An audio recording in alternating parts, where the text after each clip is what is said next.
E aí, pessoal, tudo bom? Daqui a pouco a gente vai conversar com o Jair Ferro, que é candidato a vereador de São Paulo. Ele já chegou, deixa eu fixar aqui o comentário e chamá-lo para nossa conversa. Só um minutinho. E aqui.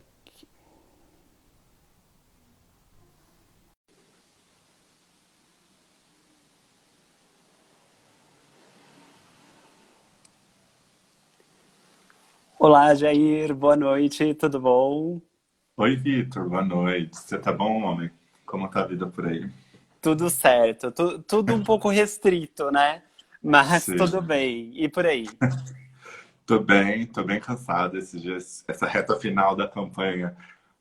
As emoções estão lá em cima, a gente tá indo conversar com muita gente, a campanha vai ganhando outras velocidades, vai ganhando outras coisas. Tô cansado, mas tô feliz. Acho que fazer campanha é esse sentimento muito doido. Ai, que legal. Primeiro, obrigado por ter topado essa conversa. Eu acho que é legal. Eu tô com esse projeto de trazer os candidatos à vereança aqui para o Insta, para que vocês tenham a oportunidade de falar um pouco sobre seus projetos, falar um pouco sobre as suas ideias, falar quem é você, né? Que eu acho que é um ponto importante para as pessoas conhecerem. E vou começar te apresentando. Vou fazer a Uhum. primeira pergunta e aí a gente começa o bate-papo, tá bom? Gente, Tranquilo. o Jair Ferro é o nosso convidado de hoje, é nosso primeiro convidado do projeto. Ele tem 29 anos, é nascido na zona norte de São Paulo, faz parte da comunidade LGBTI, e além disso trabalha com educação básica há mais de 5 anos. Espero que eu não tenha esquecido nada da base. E, Jair, a minha primeira pergunta, ela é bem específica, acho que talvez até seja uma curiosidade das pessoas que não conhecem os políticos ou os candidatos a um cargo político. Por que você decidiu em tentar entrar, né, fazer esse movimento de entrar para a política? Bom, Vitor, antes de eu responder, eu quero agradecer também pelo convite que você me fez. Eu acho que é uma iniciativa maravilhosa. Eu acho que nós da comunidade nós temos que se conhecer, criar essas novas formas de comunicação para a gente conseguir, de fato, garantir que os nossos direitos estão sendo, né, preservados e ampliados, tá? Sendo muito resumido. Bom, por que eu me candidatei, resolvi me candidatar? Eu acho que todos nós sofremos um baque em 2018 quando a gente viu o Bolsonaro sendo eleito. Para mim, eu sempre fui um aficionado por política, sempre acompanhei, sempre gostei de ver, sempre comentava, sempre tweetava, sempre postava alguma coisa. Mas aí, honestamente, após a eleição de 2018, eu vi que só ficar na rede social não era o suficiente. Eu precisava trazer minha verdade, trazer uma bandeira, ir para a rua, e ir me articular com pessoas, e falar com quem de fato faz a diferença, que é eu, você, todas as pessoas que acabam votando. Então, com todo o respeito da piada e da brincadeira, veio esse fogo no cu de sair atrás e falar assim, vou me candidatar. Então, uma verdade, é uma construção, que é do tipo assim, pô, entendi o que aconteceu, não gostei, o que eu já consigo contribuir nesse discurso. E aí eu fui me articulando, fui participar de grupos, fui conversar com amigos, comecei a puxar algumas rodas de amigos para articular, mas eu vi que, tipo, beleza, e aí, o que eu consigo fazer mais? E aí fui, me filiei a um partido, comecei a ajudar nesse partido, que é a Rede de Sustentabilidade, me interessei tanto que eu me envolvi demais, hoje eu sou executiva do partido na cidade, então todas as decisões que vocês viram dessa campanha da rede, tem lá um dedinho meu lá que eu ajudei a construir. Só que eu falei assim, beleza, o que eu posso fazer mais? E aí era um grande sonho meu, mas não sabia nem exatamente como, mas para mim fez muito sentido eu ir para a rua e levar minhas bandeiras, porque não dá mais só para a gente falar assim, não dá mais para a gente terceirizar a culpa, não dá mais para a gente falar que não consegue funcionar. A gente precisa ir e tomar a nossa ação. Indiferente, não precisa todo mundo ser como candidato, mas nós precisamos sair das redes sociais, nós precisamos ir agir. Se nós quisermos, nós como comunidade, sermos representados e garantir nossos direitos, nós precisamos agir, tá bom? Perfeito, obrigado. E eu já acaba que você já entrou na minha segunda pergunta. Como veio a decisão e por que a rede? Por que você escolheu a rede? Então, eu sempre fui um aficionado por política, como eu disse, mas eu falava assim, partido, ai, deve ser aquela coisa, deve ser um enfiando, sabe, sabe, puxando o tapete do outro, onde eu participo, porque é aquela coisa meio obscura, né? Ninguém sabe exatamente como isso funciona. E aí eu falei assim, beleza, como eu consigo saber? E aí vai fazer desde 2018, ali, virar de 2018 para 2019, eu comecei a flertar com alguns partidos, no sentido de ir conhecer eles. Eu não vou falar quais partidos para preservar também as imagens, mas eu fui a uns 3 partidos conhecer, tá? Tipo, tá, deixa eu ver, me chamaram para reuniões, amigos, eu fui, ouvi, vi principalmente como funcionava. E a Rede era um partido que eu sempre flertei lá atrás, desde a criação dela, em 2013. Foi um partido que eu falei, interessante, gostei dos princípios, gostei disso, mas eu falei assim, não tinha liga ali na hora. E aí, quando eu começar a participar de verdade, eu falei, eu preciso ir para algum partido, eu preciso decidir.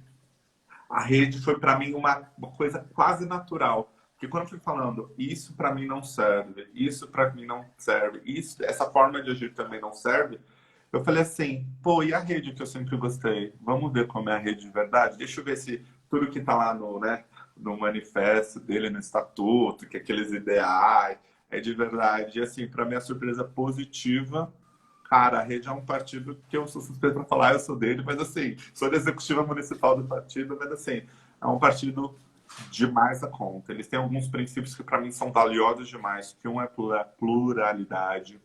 A gente, desde 2013, não deixa uma pessoa só no poder, a gente deixa sempre um homem e uma mulher.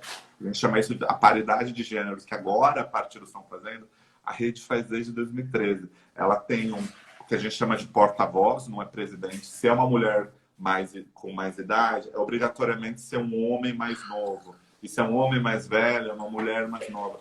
Você tem espaço para falar. Na primeira reunião que eu participei, nesses outros 3, eu nem pude falar. Na da Rede falaram, e você que é novo, o que você quer falar? Porque você viu que já me puxaram para, tipo, bota pra fora aí, já tomou uma decisão ali na hora. Eu falei, não, mas eu tô ajudando a decidir, eu não sou nem do partido, etc e tal. Porque a gente constrói com as pessoas que estão juntas. Então, eles não olham para mim e querem saber meu histórico no sentido o que você já contribuiu. Eles querem, na verdade, que você esteja disposto a participar e construir. Então, pluralidade, construção. E tem um outro princípio que, para mim, é um must. Um must, assim, é uma coisa que você não abre mão, que a gente chama de consenso progressivo. A rede, ela usa a votação mesmo como última etapa do processo.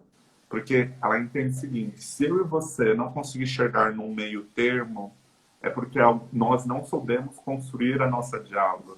Tem sempre que haver um meio termo entre nós dois para a gente conseguir progredir. E aí, se a gente não consegue, a gente vai para a votação. Então, enfim, resumindo, a Rede é um partido que você olha para o estatuto e você olha para dentro do partido e ele é de verdade em ambos os lados. Tá? Tem muitos partidos que têm estatutos maravilhosos.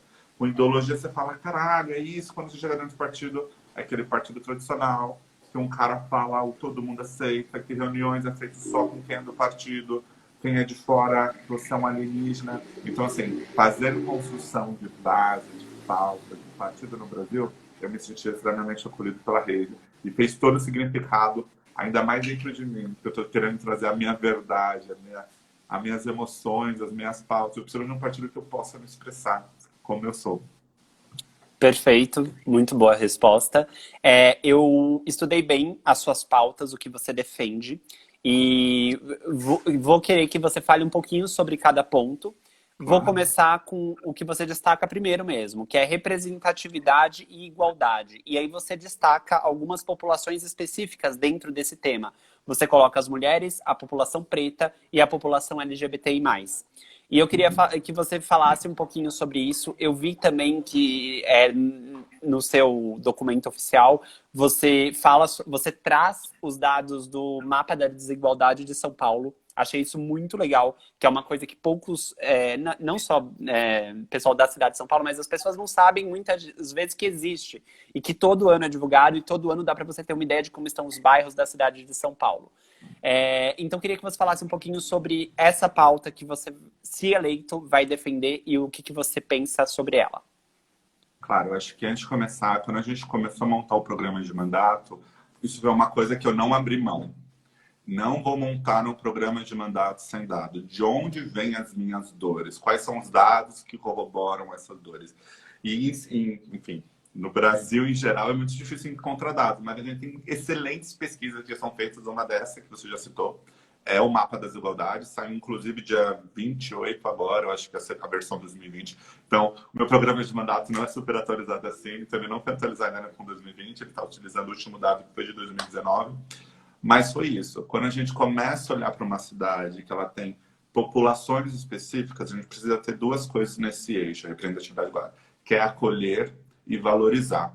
E a única forma que a gente consegue fazer isso é na minha leitura, baseado nessas propostas que eu estou trazendo, tá? Uma delas, que é criar, já existem alguns centros de acolhimento, principalmente para mulheres que sofreram violência doméstica, mas eu quero ampliar isso para a comunidade LGBTQIA+. Inclusive, as delegacias hoje que são das mulheres, algumas, acho que só tem uma que é 24 horas em São Paulo, precisa ser ampliada na capital, e ela precisa também atender tanto as mulheres trans quanto os homens trans, porque eles são vítimas dos mesmos ódios, né, digamos assim. Então, esse eixo de principalmente olhar para as mulheres, para a comunidade LGBTQIA+, nesse primeiro eixo que é do acolhimento, para mim é uma coisa imprescindível. Se nós não nos acolhermos, quem vai fazer isso por nós, sabe? Então, essa pauta e brigar por isso, e só para dizer uma coisa, tá? O Bruno Covas, que hoje é o prefeito, não cita em nenhuma vez a comunidade LGBTQIA+, no programa de mandato dele. Nem ele, nem o Russomano, e tem mais um que eu não lembro qual, não cita. Então, assim, não tem nem como dialogar com essas pessoas. Se eles já não consideram nós como parte da construção, como é que a gente consegue colaborar com eles? Então, é importante a gente ter essa stretch, né? Essa dialogar e garantir isso, tá? E aí, indo para um segundo plano, que é principalmente os negros e pretos de São Paulo. Aí eu cito muito o Jardim Ângela, que ele é um dos piores bairros com um índice de desigualdade, tanto em educação, saúde, emprego, formal, forma de residência. E aí eu muito me baseio que ano que vem nós vamos discutir o plano diretor. Então, uma excelente oportunidade para aquelas pautas de incentivo fiscal, para a gente levar áreas que a gente chama de zonas economicamente locais, levar para lá com altos itens de incentivo, para a gente poder fomentar e garantir que o emprego está lá. Porque não adianta nada falar, criar um centro de excelência tecnológica no centro de São Paulo, ainda assim vai ser 30 quilômetros de Jardim Ângela, a pessoa vai levar 3 horas para chegar lá. Não faz sentido. O emprego precisa estar na região, ele precisa ser diverso, ele precisa apoiar as pessoas que estão lá. E aí, você criando essa zona, você apoia a mãe que faz bolo, o tio que é sapateiro, as coisas que já estão lá. Eu não preciso criar novas coisas, eu não preciso exatamente, eu preciso fomentar quem já está lá. Se eles estiverem lá e eu conseguir levar mais empregos para lá, as próprias pessoas daquela região vão poder fomentar e se autodesenvolver. Essa é uma das linhas. E a outra que, para mim, acho que é a mais polêmica das três, que é virar para as empresas e dar incentivos fiscais para elas, porque não adianta sair um tempo atrás.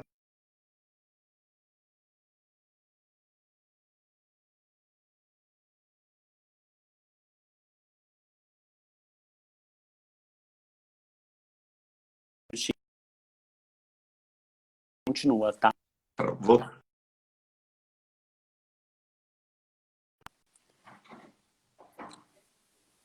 Todos os cargos de liderança, eles sendo pessoas, né, brancas, homens, aí os diários sendo as...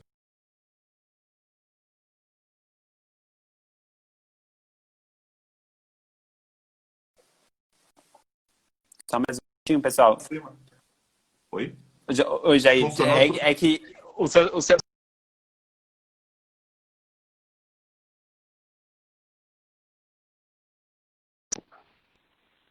coisa de fazer live de casa, né, gente? A gente tá acostumado. Sim. Pronto, agora você voltou. Agora eu tô te vendo bem. Tá bom, voltou. Vocês pegaram qual parte? Peço desculpas aqui também. Eu cheguei a falar da parte da pirâmide. Não, acho que foi até um pouco antes da pirâmide, então você pode voltar. Claro. Eu acho que esse item dessa pauta é a pauta mais polêmica minha, porque eu falo para as empresas, falo assim, olha, eu vou te dar um incentivo fiscal para você ter pessoas da comunidade LGBTQ+, mulheres e negros em cargo de liderança. E aí Se a mulher se for tipo uma mulher negra LGBTQIA+, eu acho que está em outros patamares ali. Tipo, é um quadrinho de pontuação, pensar em algum critério específico, porque a gente até traz um memezinho que era uma pirâmide, e aí tinha presidente, CEO, diretor, gerentes, coordenadores, todo mundo era um homem branco, e aí a diversidade estava ali nos cargos embaixo. E eu penso muito que a diversidade é assim, uma vez que a gente entra nesses cargos, muda toda a dinâmica. Aí é uma, tipo, a gente quebra. E é uma vez que nós estamos lá, principalmente em certos cargos de liderança, é muito difícil tirarem a pessoa, sabe? E aí a mudança já está feita, já quebrou um paradigma, já quebrou uma lógica. As pessoas começam a esperar. E aí a gente incentiva. Como eu posso dizer? Eu acho que a gente tem que construir esse caminho. Eu não posso ir lá numa empresa e falar assim, sou obrigado. Acho que eu tenho que... Porque todo gestor, quando ele olha para uma pessoa, fala assim, como que eu tomo essa decisão e o que essa pessoa contribui para mim nesse espaço? E se além de todas as características dela, ela tiver um incentivo para a empresa, garanto que nós teremos prioridades na hora de escolher esses cargos liderantes. Então, uma lógica de tipo promoção e de valorização. Por isso que esse eixo da representatividade e igualdade tem esses dois desses pilares, acolhimento e valorização. Perfeito, muito legal. Vitor, acho muito interessante esse projeto, acho que é bem diferente e você consegue trazer o interesse das empresas, que algumas empresas, algumas não. Se a gente olha hoje para o geral, a maioria das empresas ainda não olha para isso, né? Nós temos poucas empresas que olham e quando olham, a gente tem um exemplo, acho que quem está assistindo a gente deve lembrar do Magazine Luiza, que quando coloca aí uma regra para tentar colocar líderes, nesse caso específico, pretos, negros, é muito criticada. E a Luísa Trajano, junto com toda a equipe, decidiu bater na tecla e falar, é isso que a gente vai fazer. É uma maneira de tentar diminuir a desigualdade de alguma forma. Isso é bem interessante. E o seu projeto entra um pouco nisso, né? Trazer isso nessas populações específicas que você citou. E eu garanto, se a gente garantir que existe isso, vão pipocar programas de trainee só com LGBTQ, só com mulheres, só com, tipo, para conseguir mais diversidade. Porque quando você faz um recorte da população, mais de 50% dela é mulheres, né?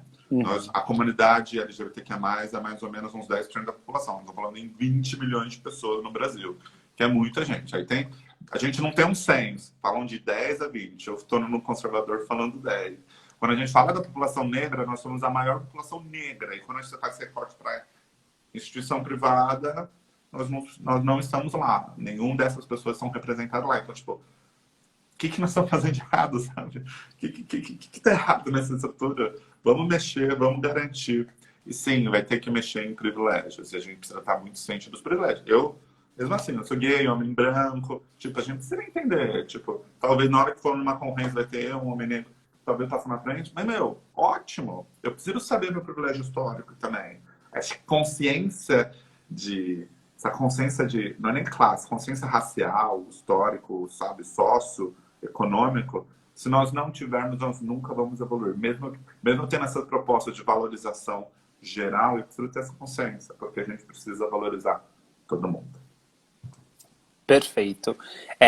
Agora, o outro ponto que uma das suas outras pautas, é outro assunto que eu, Vitor, trago muito, inclusive faz parte aqui do que a gente está fazendo aqui, que é educação política, consciência política para a população.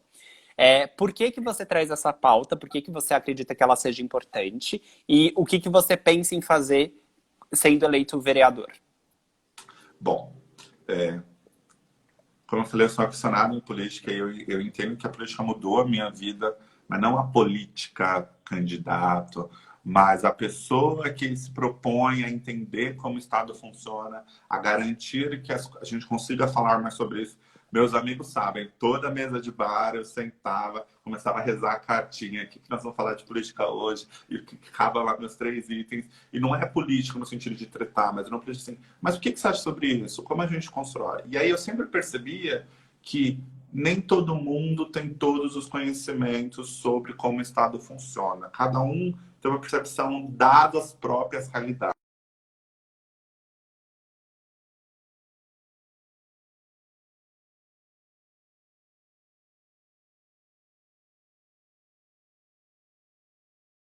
Continua de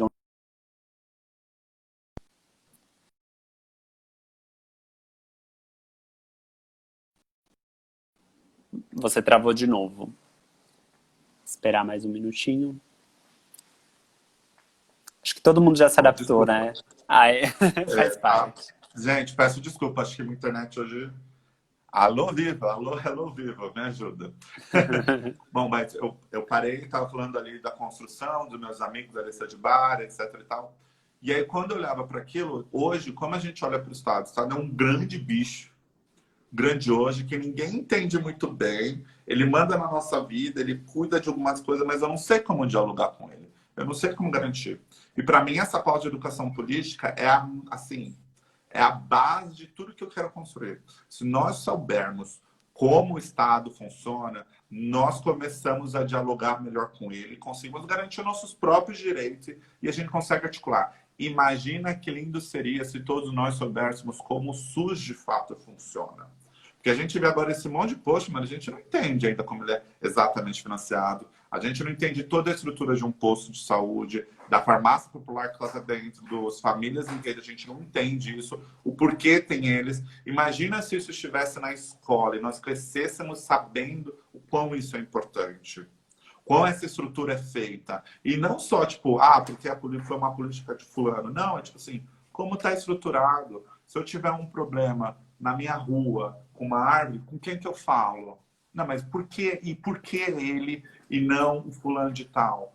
São essas coisas de como é a estrutura de Estado, que é chato, não é tranquilo, mas são coisas básicas que nós precisamos saber. E o Estado, ele é passivo, né? Ele não gosta de explicar isso, porque ele entende que, cara, se as pessoas souberem mais, ele tem que resolver mais coisas. Então, eu proponho que o Estado ele seja um ator ativo nisso, de educação política, e a minha proposta, que também, minhas propostas são um pouco polêmicas, assim, no geral, mas eu proponho que as escolas tenham educação política, uma aula semanal, e que a gente comece a fomentar principalmente os jovens. E depois a gente pode ampliar isso para outras classes. Isso dá para se fazer com um projeto de lei. É possível você garantir isso. Você desloca recursos do orçamento, garante isso lá, porque a gente consegue chegar de fato e já trazer. Porque a nossa geração vai ter que ralar para conseguir. A geração que está vindo, eu preciso, como Estado, garantir que ela vem mais estruturadas, que lutem mais, que garantem mais, que consigam construir mais coisas, entendeu? Porque aí o Estado sai do formato passivo e vai para um Estado ativo, proativo, querendo trazer as pessoas para dentro, comunicar. Eu acho, para mim, é uma das pautas minhas mais queridas, porque fala muito do que eu sou como hoje, por causa que me mudou como vida quando eu entendi como o Estado funciona e como essas regras são valorizadas. Eu vou fazer um link com essa sua pauta e com o que aconteceu em 2018 no Brasil e o que aconteceu agora em 2020 nos Estados Unidos. Eu acho que é um link interessante para a gente conversar Sim, sobre. Então, assim, sim, você traz isso, quando você fala dessa pauta, você fala que em 2018 a gente teve um recorde de abstenção. Então, o Brasil é um país que tem o voto obrigatório, mas nós tivemos um recorde histórico de abstenção 2 anos atrás, na eleição para presidente. E nesse ano, nos Estados Unidos, aconteceu o oposto. Eles tiveram um recorde de votos em um país em que o voto não é obrigatório. obrigatório. Então, a gente teve um país indo na contramão do outro. E não que X ou Y seja certo, que as regras são completamente diferentes. Os cenários, apesar de suas semelhanças, têm candidatos diferentes e tudo mais. E eu queria que você desse sua opinião sobre isso. Apesar de não você falar sobre a sua pauta, está dentro do que você acredita. O que Sim. você, o que você acha que fez com que o Brasil tivesse esse recorde de abstinência? E, ao mesmo tempo, como a gente está nesse assunto, né? O que você acha que trouxe tantos votos nos Estados Unidos nessa eleição? Sim, aqui eu vou até falar. O Vitor está trazendo esses pontos. Quem quiser saber no detalhe, pode ir lá ler meu programa de mandato, porque o detalhe com mais linhas, mais profundidades. Aqui, como é uma live, eu estou querendo ser mais até informal, menos a palavra certa, até menos técnico, tá? Mas obrigado, Vitor, por linkar as coisas que estão lá no programa de mandato. Porque eu trago lá, quando você olha as pesquisas, né? Todo ano, né? Termina a eleição, sai as pesquisas, tem lá o valor. A gente vê um aumento da abstenção. E isso, para mim, é um item gravíssimo quando você olha para um Estado em que a gente precisa ter mais consciência política. Por quê? Porque a gente essas pessoas elas estão desistindo de fazer uma escolha. Elas entendem que escolher uma pessoa para governar elas elas não conseguem compreender o quão importante essa pessoa é. Mesmo ela gostando ou não da pessoa, o quão é importante você ir lá e garantir que você está optando. Elas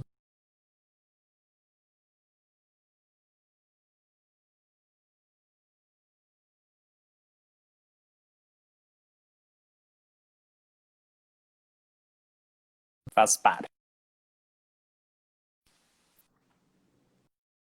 Oi, Você voltou? voltou, acho que foi até a parte que você falou da pessoa entender que ela está optando. Isso. Então a pessoa abre mão desse direito de opção dela e ela quebra essa lógica, inclusive de direito dela, porque ela não entende que isso é um direito, em que ela é o momento em que ela influi da maior magnitude sobre as políticas públicas. Porque quando eu faço a escolha de um presidente, de um vereador, de um deputado, de um governador, eu, na verdade, estou infringindo essa decisão. Eu, população, estou definindo qual é a política pública que vai ser, qual é o rumo da política pública naqueles 4 anos seguintes. E as pessoas não têm consciência disso.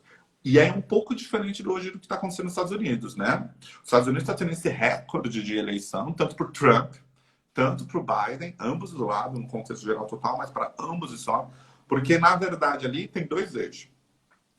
Tem essa queda eles querem quebrar a hegemonia do Trump e entenderam que as políticas que o Trump optou não fazem mais sentido para os Estados Unidos. E aí os democratas começaram a fazer isso, puxar esse pessoal para poder votem, venham votar, vamos garantir que a gente vai mudar o estado, etc e tal. E o Trump falou assim, se ele não chamasse também para tipo assim, ó, vamos continuar como eu estou. E aí mostra um segundo eixo da educação política, tipo assim, bases, apoios e conexões. Não se faz política sozinho. Política é uma construção de grupos, de diálogos. E aí, tanto o Brasil quanto os Estados Unidos hoje, eles estão péssimos nisso, que é fazer o diálogo. Tanto da parte mais progressista quanto da parte mais conservadora, a gente perdeu o diálogo. E quando você tem educação política, você sabe que você tem que sentar na mesa, gente. E aqui tem que ser muito honesto. Você vai ter que sentar na mesa com fascista, com racista e virar para eles e falar assim, ó, você está sendo racista, você está sendo fascista, porque não vai adiantar tacar fogo neles, tá, gente?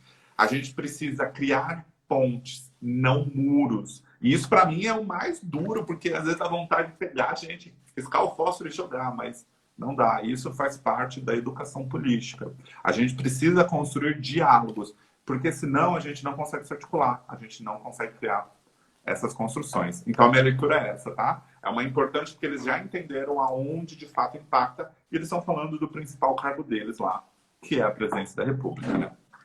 Eu vou trazer, vou linkar, já que você falou, você usou uma palavra que eu gosto muito, que é diálogo. Eu acredito que o diálogo seja muito importante para todo cidadão, então todo cidadão, toda cidadã, para as pessoas dialogarem, mas ele é muito importante dentro da Câmara, ele é muito importante entre os políticos. E as pessoas eleitas, para quem não sabe, gente, a Câmara de Vereadores de São Paulo elege 55 pessoas, então são 55 pessoas onde a gente tem uma desproporção muito grande hoje. A Câmara hoje, eu tenho os dados aqui, a gente tem apenas 8 mulheres, o que representa um pouco menos de 15% da Câmara, sendo que mais de 50% da população da cidade é feminina, e nós temos apenas que eu vi, se eu estou certo, um LGBTI+, que não defende a comunidade. Eu acho que é importante falar isso. Ele é LGBTI+, mas ele não foi eleito por isso. Então, eu acho que é um ponto muito importante, porque uma coisa é você fazer parte de uma comunidade ou de um grupo específico e defendê-lo, outra coisa é você faz parte daquele grupo, mas você não o defende. Então, assim, apesar dele ser um LGBTI+, que ele representa menos de 2% do total dos vereadores, que é bem pouco também, ele não está ali defendendo essa causa. Até tem outras pessoas que são heterossexuais e que defendem a causa muito mais do que ele. E se você for eleito, você vai lidar com isso. Acredito, e aí é um pensamento crítico meu, que talvez seja um pouco mais diverso, não ainda no modo ideal, mas talvez nós tenhamos mais mulheres, mais pessoas pretas e espero muito algumas pessoas LGBTI+, eleitas, só que você vai lidar com as mais diversas opiniões, pro bem e pro mal. E aí a gente tem em 2 níveis. A gente tem ali os vereadores, que você vai lidar, vai propor, vai tentar convencer, porque as suas ideias são boas, e também vai ver as ideias dos outros, que uma das partes do seu trabalho, Aí né? vem a negociação política, né, no sentido máximo dela. Ser eleito. E, além disso, a gente tem a prefeitura. Porque a prefeitura você vai poder ser oposição ou você vai poder ser uma pessoa que apoia o Situação. prefeito, né? Exatamente. E aí eu queria ver como que você enxerga isso, porque vai ser uma coisa nova para você. Hoje você ainda fala como candidato, sendo eleito no dia 15, a posição muda. E como que você enxerga isso? Você vê que São Paulo pode ter uma eleição mais progressista ou talvez não? Como que tá isso? Olha, acho que vou começar de trás para frente. Resultado de Uhum. eleição é uma caixinha de surpresa. São Paulo é uma das cidades mais diversas do Brasil e, como você já disse aí todos os dados, tem uma Câmara extremamente machista, misógina, horrível, branca, eurocentrista, tipo assim, e não faz o menor sentido. Exatamente porque a gente já falou, porque as pessoas não entendem para que faz, são desacreditadas, por aí parará. Eu acredito sim que 2018 foi um marco de consciência nacional da importância da política. E acredito sim que a gente vai ter um maior levante, então maior número de diversidades. Porém, nós não vamos ter toda essa virada que o pessoal está falando. A gente fala de até mais de 50%. Eu, particularmente, ainda não acredito nisso. Eu sou incrédulo, eu sou pisciano, sonho pra caralho, imagino pra caralho. Então, assim, não. Mas é porque existe uma dificuldade em fazer as pessoas mudarem, tá? E aí, o pessoal que é progressista, que é eu, você, o grupo que é progressista, ele está muito articulado. Mas a gente não só faz voto dentro dos progressistas. Para a gente conseguir fazer a virada, a gente precisa quebrar essa janelinha e ir para fora. E é onde, na minha visão, a gente ainda não soube pescar aquele pessoal que é do meio, moderado, para trazer, olha, você vai ficar votando naquele cara que você já é, ou você vai trazer nesse? Porque o cara moderado, não importa, ele olha ali e fala assim, você que é novo ou você é aqui que já está há algum tempo? Tipo, vou votar em quem ganha, não vou votar em você que é novo, eu não conheço. Então, tem duas leituras um pouco diferentes, mas eu acho que a gente, sim, vai ter uma ampliação. Acho que vamos ter algumas candidaturas, eu acho que até inclusive uma mulher trans. Eu acho que a gente vai ter novas, como para nós a comunidade, vamos ter novas lideranças de LGBTQIA+. Teremos, sim, mais mulheres, porque todos os partidos estão com mulheres muito boas concorrendo. Vamos ter, acho, na minha leitura também, mais negros, porém, não vai ser essa verdade que todo mundo está achando, não. A gente ali no máximo ainda vai uns 30%, que é muita coisa, perto do que nós temos hoje, mas não é. E eu entendo o seguinte, fazer um mandato nesse contexto atual, né? Não estou falando nem no possível futuro, mas nesse atual, seria um mandato muito combativo, sabe? Seria um mandato muito de posicionamento, etc. E eu acredito que esses 30% que forem eleitos, se Deus quiser, amém, aleluia, vão precisar também ter esse posicionamento, um posicionamento combativo. E aí tem uma diferença em combater por combater, só lacrar, e combater e se posicionar, tá? Por quê? Precisa ter o diálogo. Quando você entra lá, gente, você traz todas as suas bandeiras de posicionamento. Mas você vai ter que dialogar, porque lá você não aprova sozinho. Você aprova por voto, você precisa criar consenso.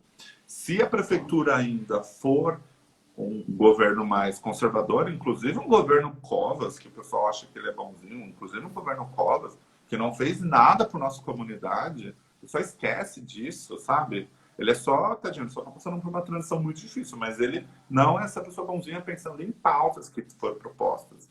Se for um russomano da vida, bater aqui na madeira, né, na cara de pau aqui, Uhum. né, Deus me livre, a gente vai precisar ainda ser mais combativo, porque as pautas e os programas que o governo vai propor serão extremamente difíceis. Então vai precisar ainda dialogar mais ainda para convencer o outro de que ele votar com o governo não é o suficiente. Se for um governo mais progressista, aqui estou falando, seja um Boulos, seja um Orlando Silva, seja uma Marina Elô, que entre, aí as conversas são diferentes, os diálogos são diferentes. E aí espero eu que, se entra um governo mais progressista, a gente amplie desses 30% para uns 40%, porque aí vai existir base. Mas mesmo assim, eu acho que a gente tendo uma prefeitura progressista não acredito eu que nós teremos uma Câmara de Vereadores também progressista.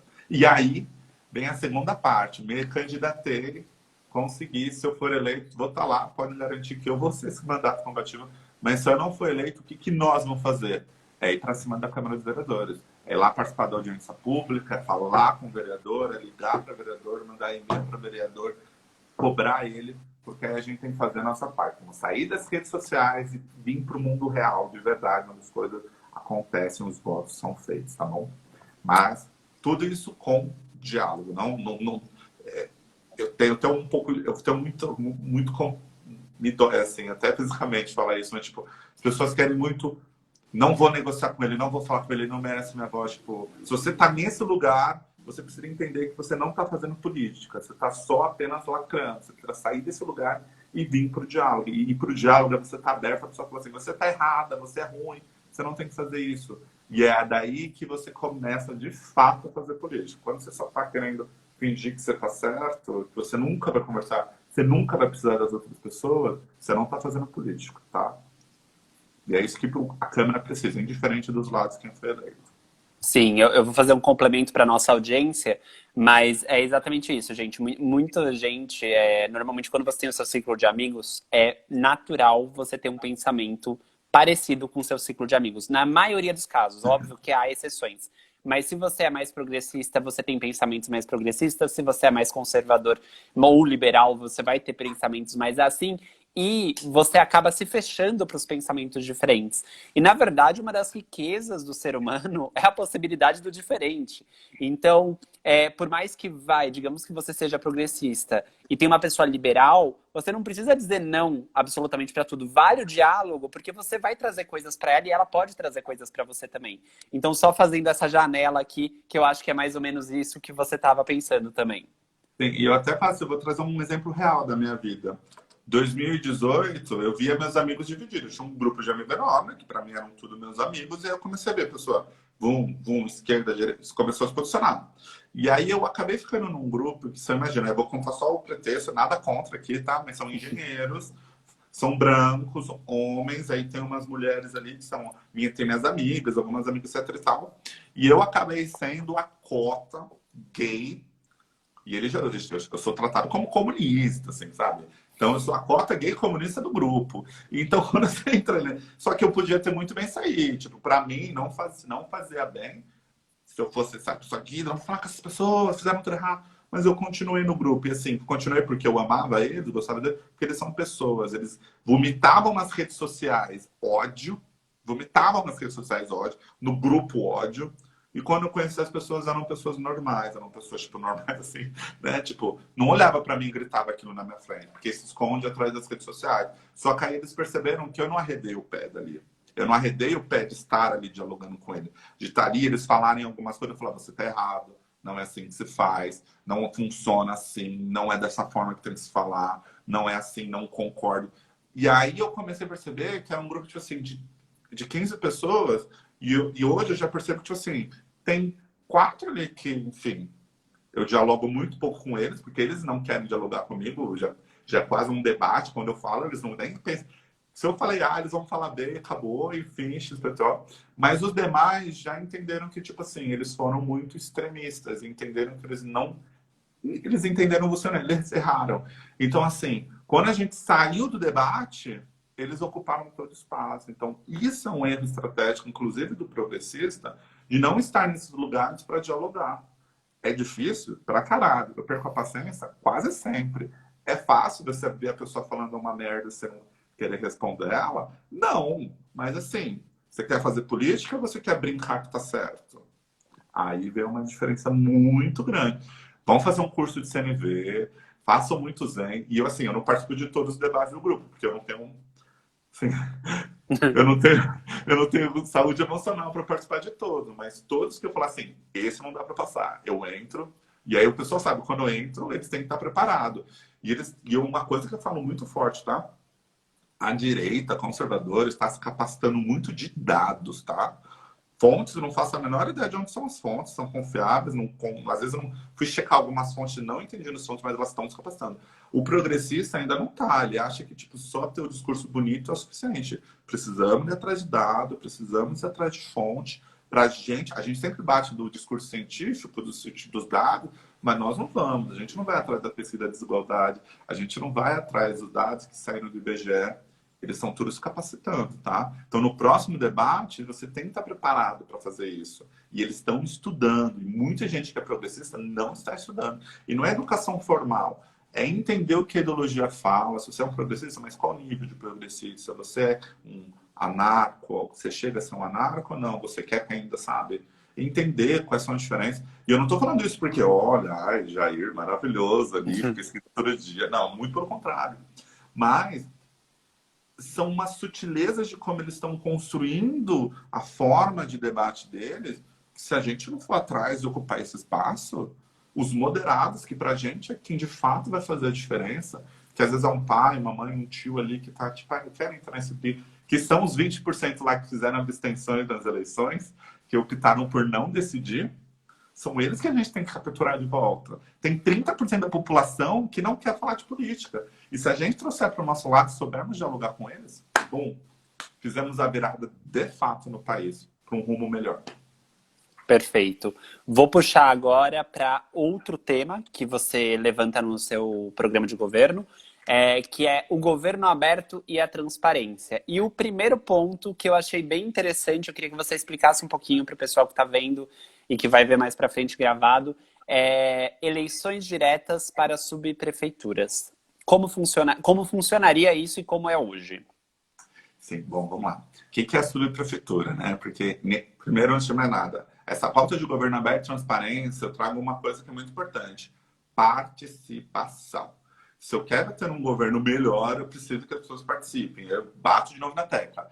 Não é só ir na rede social, tem que sair da rede social e ir para as estruturas do governo. Nós precisamos ocupar essas estruturas. E não é literalmente brincando aqui com o Boulos e invadir lá, mas assim, estar lá, participar das audiências, cobrar as pessoas e etc e tal. Beleza. Subprefeitura. O que são as subprefeituras? Elas são responsáveis pelo tapa-buraco, sabe, recapeamento de rua, são a subprefeitura que faz. Limpeza pública é a subprefeitura. Iluminação, deu problema na iluminação, é a subprefeitura.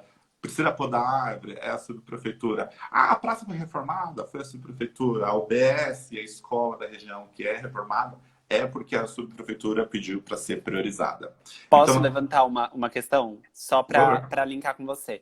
Muita gente deve receber, como eu recebo aqui em casa, eu moro na Zona Leste de São Paulo, um representante do vereador, no caso do candidato, que normalmente são um ano antes da eleição, da tentativa de reeleição, e a pessoa vai lá e fala, não, porque esse candidato tá de olho no bairro, coisa e tal, e aí o que você precisa, e normalmente as pessoas falam, precisa de segurança, precisa recapear a rua, que é um dos pontos que você citou, precisa podar as árvores, coisa e tal. E, na verdade, não é o vereador que está fazendo aquilo especificamente, né? Eu acho que é legal a gente abrir esse debate aqui. O pessoal da subprefeitura que hoje não tem eleição direta, certo? Não tem, mas é esse ponto do vereador é o seguinte: hoje, todos os subprefeitos são indicados pelo prefeito e o prefeito loteia essas regiões baseado nos vereadores deles. Então, aí que vem o perigo. Porque é assim, na verdade, então, imagina um candidato aí da Zona Leste que não tem o vereador da região, que não tem o subprefeito da região apoiando ele, porque, na verdade, quem escolheu o subprefeito foi o vereador que indicou para o prefeito. Então, cara, por isso que eu falo das mudanças, mas eu fico, não sei se vai mudar tanto, assim, sabe? Porque esse cara tem muito poder na mão. Ele, além de ser vereador, ele tem um subprefeito, então, assim, se ele quiser, ele manda alguém recapear a sua rua hoje. Ele manda podar toda... Ele pode fazer isso. A caneta tá na mão dele, gente. E é esse nível de poder que é tipo do dia a dia. Tipo, para onde vai a equipe limpar a rua hoje? É na sua rua ou na rua de baixo? Tem um cronograma, mas ele você der a canetada ali, mudou. Então, assim, é um cara que tem um poder local, regional, que é da região, que a gente não faz a menor ideia. Além disso, eles administram, na média, 35 milhões de orçamento. São 32 subprefeituras, isso dá 1 bilhão e 200. É muito dinheiro que eles administram, a gente não faz a menor ideia de que eles são. 80% deles são homens, brancos, velhos. Ah, que novidade, né? Que novidade, etc. E muitos deles não moram, que para mim isso é o pior, tá? De tudo. Eles não moram nas regiões. Tem subprefeito que é acho que eu não me engano, a subprefeitura de Santo Amaro, o cara não mora em Santo Amaro. Parece que ele mora ali no Brooklyn, para cima, ali no. Eu sei porque saiu uma notícia outro dia sobre ele específico. Então, assim, olha que absurdo. Olha que absurdo. O cara não é da região. Você acha que ele sabe os problemas que acontecem de lá? Não. Então, a minha proposta, e aqui a minha proposta é de uma eleição direta, mas existem outras propostas que são eleições indiretas, baseadas pelos conselhos das subprefeituras, que, enfim, aí tem possibilidades inúmeras, né? Mas a minha proposta é que a gente possa eleger essa pessoa. Parece pouco, mas imagina esse cara que for da região. A gente teria eleição ano sim, ano não, né? Porque seria a cada 2 anos a gente teria eleição. E o cara estaria na região. Ele não seria um total alienígena, porque ele ia precisar do seu voto ali na sua região, pertinho de você. Então, eventualmente, você ia cruzar com ele. E se você não conhecesse ele, garanto que um amigo, o cara da padaria, o cara da farmácia, o cara do mercado, você provavelmente ia cruzar com ele em algum canto. Ou ele, ou alguém conhece ele. Então, não dá para o cara fugir tanto, se esconder tanto. Que nem hoje. O vereador, ele é, ninguém sabe, ninguém conhece, ninguém perturba ele, porque ninguém sabe quem eles são. E aí vem o nosso trabalho, como é que a gente atinge ele, como no ponto de vista, como é que a gente conversa, dialoga com ele. E ele está zero preocupado em dialogar conosco. E aí, se ele fosse eleito por nós, seja diretamente ou indiretamente, a forma de construção disso ia ser totalmente diferente. Ia ser totalmente diferente. Essa é, tipo, para mim, uma pauta bem polêmica, já foi difícil. O Haddad tentou fazer lá em 2012 ou 13, 2 ou 3, não recordo a data, foi 13, 12. E aí, mas não conseguiu por outros problemas, porque ia mexer com o curral dos vereadores. Mas tem um vereador propondo isso, bota lá e deixa os vereadores se degladiar. Vamos mudar. Se vier nessa onda de 30%, já tem 30% de voto. Provocação e aí a participação das pessoas lá cobrando essa mudança de todos os outros vereadores que não estão fazendo. Perfeito, obrigado. Outro ponto que você levanta é a implantação do plano de ação comprometido. Como que funcionaria isso e o que é... E aí, desculpa, comprometido com o Open Government Partnership. E aí é um ponto que eu mesmo me senti o leigo, porque eu fiquei, não estou entendendo. Então eu queria que você explicasse um pouco o que é isso. Bom, acho que antes de mais nada, vocês já perceberam que eu sou um pouco nerdzinho, né? Então, assim, eu vou atrás de coisas que vão me interessando. Eu vou naquela coisa do estudar, que não é estudo especialmente formal, mas é atrás de informações que vão ajudar a gente. Eu, um dia, pesquisando alguns anos atrás, encontrei isso. A OGP é uma fundação formada por vários países. O Brasil é consignatário, ironicamente. E essa organização, a principal função dela é garantir menos corrupção, mais transparência nos governos. E aí você fala assim, o Brasil é cofundador disso, foi fundado em 2011, é irônico, mas eles têm uma proposta muito legal, que é a seguinte, ele obriga todos os países que assinarem, querem, a montar um plano de ação de 2 anos, explicando como é que ele vai transformar o governo dele mais transparente. Quais são as ações que vão permitir o governo ser mais transparente. Então, supondo, se você quiser saber quais são as ações em andamento, se as ações já foram feitas, existe um site do governo federal que chama Governo Aberto. Você entra lá, tem todos os planos. A gente já está indo para o 4º plano, ironicamente, que traz isso. Então, B, a lei de transparência fiscal foi trazida por causa desse programa. A lei a LAI de informação, de permissão de transparência de informação, também foi feita por causa desse programa. Então, assim, ele funciona numa parte de trás do Brasil que ninguém acessa, porque nenhum governo quer trazer dado. E aí vem a parte, para mim, que é mais importante, pedir transparência de dado. Onde a gente consegue saber qual que é a fila, qual que é o hospital que está com menos vaga, mais vaga, qual é a escola que está mais cheia, qual é a escola que está mais vazia, qual é o ponto de ônibus que demora mais. São coisas bestas, mas se a gente tivesse esse dado, imagina a quantidade de aplicativos que a gente geraria, a quantidade de informações que a gente não precisa. Precisamos de informação, precisamos de dados. E aí eu acho que com esse plano é uma forma de a gente se comprometer. E aí, abrindo parênteses, desde 2016, A cidade de São Paulo é consignatária desse plano. Então, assim, a prefeitura também deveria fazer e faz o plano é péssimo, assim, péssimo. O plano é péssimo. Pouca mudança, enfim, X. E a Foi minha uma proposta, Desculpa te interromper. Foi uma escolha ainda do governo do Haddad? Não. sim, em 2016, sim, né? Foi. Tá. Não, Foi. perfeito. Foi, Po- foi sim. É que foi assinado, acho que já no governo do Dória, mas foi porque foi negociado antes, desde 2016, tá? Então, assim, é bem complexo. É um programa chato, burocrático, está lá embaixo, é uma coisa assim um pouco mais técnica, que eu gostei, achei interessante, eu acho que é muito importante para a cidade de São Paulo e traz uma outra realidade, traz uma outra visão de como a gente lida com dado, planejamento. Porque todo mundo que vem da área de planejamento fala assim, não, mas qual é o planejamento estratégico da cidade? Vai lá olha o OGP traz alguns guidelines lá, traz algumas coisas. Enfim, para não me prolongar aqui na parte super técnica do assunto, tá? Mas é um assunto, assim, que se a gente conseguisse implantar de verdade, a gente veria em alguns anos, em 2, 4 anos, uma mudança drástica na forma como a cidade dialoga com a população. Um dos pontos finais, mas não menos importantes das suas propostas, das suas ideias, é o compromisso com a agenda Marielle Franco.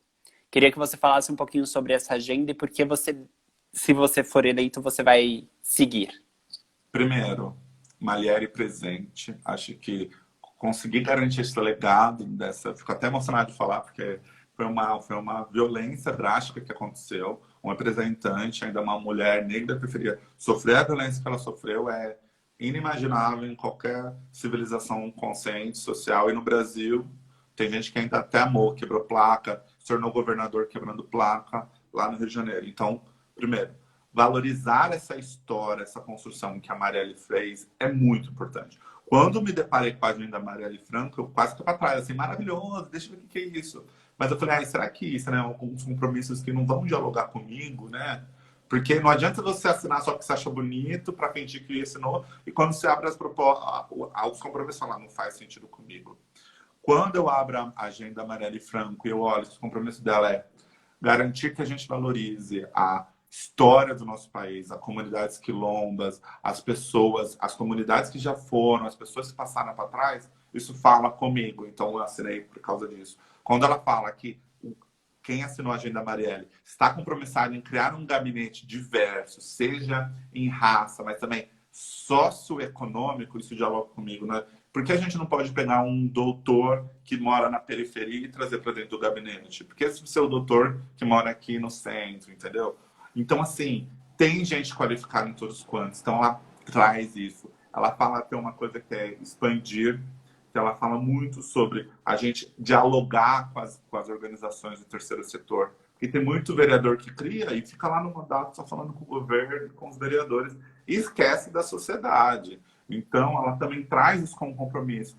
E aí, quando você vai olhando, são 6 compromissos que, quando você olha, você cai para trás, porque são, assim, maravilhosos. E, assim, trago ainda, tá? Pouquíssimos candidatos, são 2.000 candidatos na cidade de São Paulo. Apenas 54 assinaram esse compromisso. Então, se não gostou de mim, não tem problema, mas caça alguém que assinou 54, um dos 54 que assinaram o compromisso. Porque isso demonstra que, de fato, inclusive nossos candidatos, nem todos estão compromissados com certas qualidades e certas mudanças. Para mim, foi uma coisa assim, inegável, né? Não abriria a mão disso jamais, ainda mais quando eu abri e olhei. E aí a minha ideia é trazer esse mandato, essa ideia do compromisso para São Paulo, assim, é valorizar, acho que, enfim. Eu acho que, tipo, eu fico sem palavras porque é uma coisa muito forte. Eu recomendo também que todos leem. Aliás, tem o Instituto a Fundação Marielle Franco, que faz um trabalho muito bonito, principalmente agora na campanha, e garanto que vai continuar fazendo outros trabalhos, que traz muito do que o mandato da Marielle Franco foi e quais foram as conquistas que aconteceram, tá bom? Acho que por isso que eu assinei o compromisso da agenda Marielle Franco. Acho que, tipo, é inegável o trabalho que ela fez e o que poderia ser construído. Perfeito. Jair, eu vou fazer uma pergunta da nossa audiência.